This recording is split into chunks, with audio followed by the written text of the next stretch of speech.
Here I am, lap 1 of the race. Nowhere left to go but into the barrier. This one is going to hurt. The first members event of the year was Need for Speed. It's usually a good event. You get 4 15-minute races, each with a random grid order. The random order leads to a little chaos at the start before settling in to some great racing. This one was a little different though. There were only 4 regular members from Sheffield.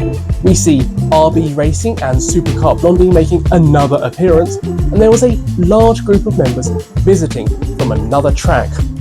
Let's get to the grid then and see where I'm starting. It's a full grid of 20 drivers and I'm about mid-pack down in 11th place. As you'll see, we have RB Racing right in front of me starting 9th, and Supercar Blondie is a little further up, starting in 3rd place.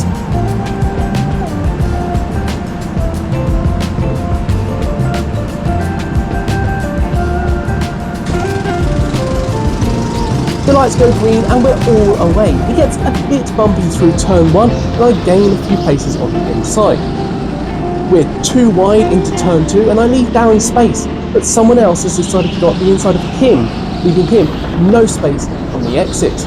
As my kart was pushed wide and I was unable to slow down to get in behind, the nose of my kart hit the barrier. The kart behind was pushing me, preventing me from slowing, and went under my kart. As I hit the barrier, I was spinning around on top of 2 other karts. I didn't actually realise where I was until I stopped. When I raised my hands off the wheel, that's the moment of realisation. I've managed to get some video from the drivers behind, so let's take a few more looks into this. The quality of some of this is not the best, but you get the idea.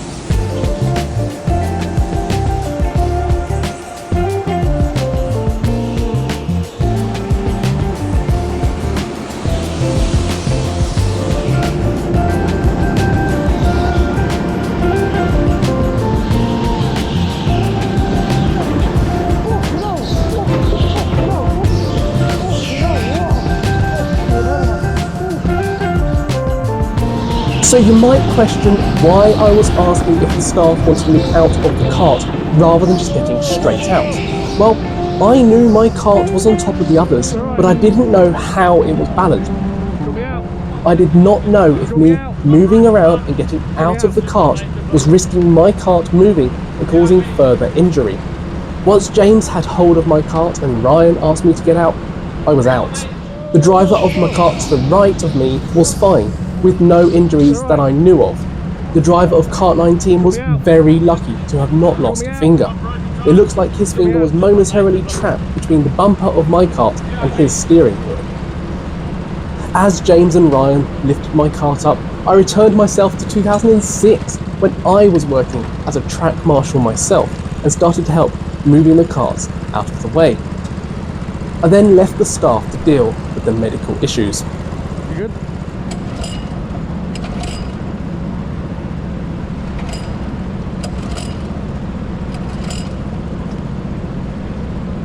After a few attempts, my kart reluctantly restarted and I repositioned. We eventually slowly looped round the track to return to the pits. We were all directed to the briefing room for a stern talking to, advising us all to take it a bit easy. The injured driver eventually joined us and someone was singled out as the cause of the accident. I'm not saying who was deemed responsible by the staff, as I actually have a differing opinion having seen the onboard footage I've shared with you. The staff would have relied solely on their CCTV cameras, and I believe there may have been a small case of mistaken identity involved.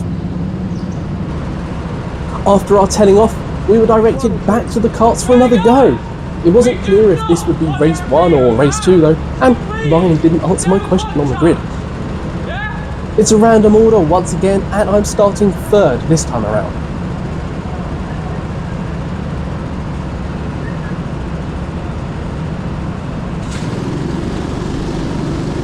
It's another good start and we're through turn 1 with no contact. It's rare to have contact right at the front of the field though.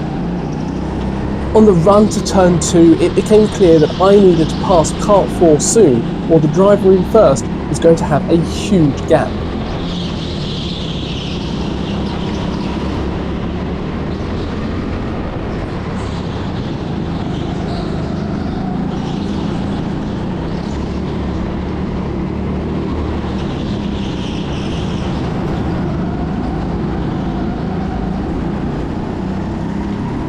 A common place for me to pass on the brakes into the hairpin. People who watch my videos have learned to cover this one off, though.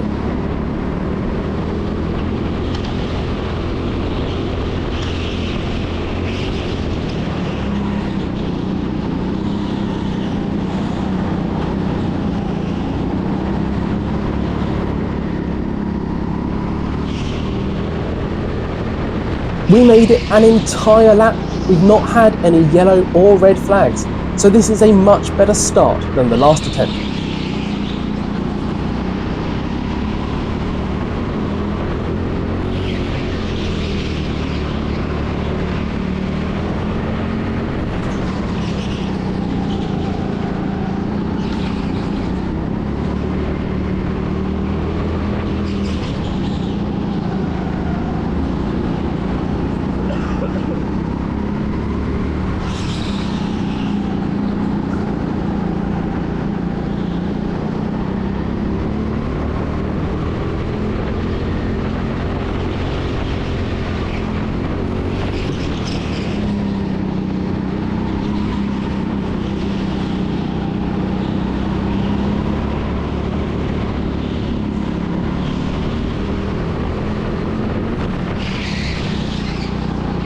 I feel like I'm slowly catching up to the kart ahead, so the race is on, but will I catch in time though?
The red flag appears, and whilst I don't spot it straight away through the hairpin, I try to make sure I don't close up too much on the driver ahead.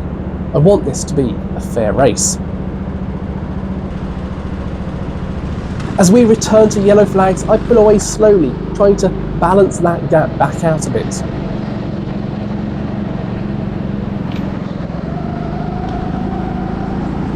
I appear to have failed though.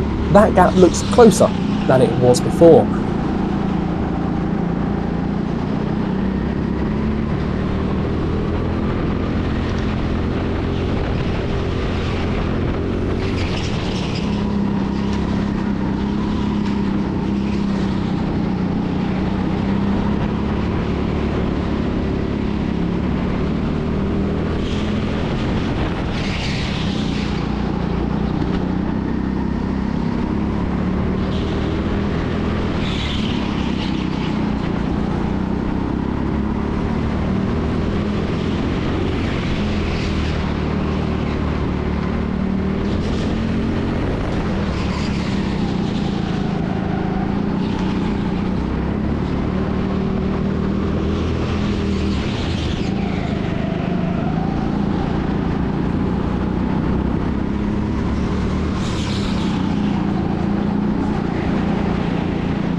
I'm continuing to slowly close the gap. He's quick along the straights. All the time I'm saving appears to be through these corners.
As we reach the end of lap 8, I've got the gap down to only a couple of kart lengths. The race gets stopped once again for another red flag.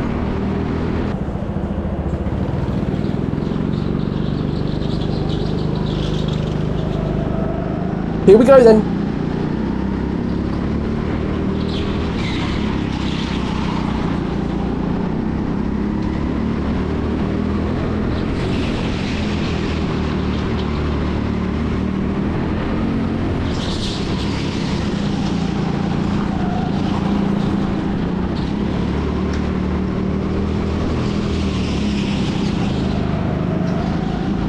His kart is clearly quicker at the low end of the revs, so I can't get him in my usual places.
As we enter what is to become the final lap, I'm all over the back of him, trying to force a mistake or find some other way past.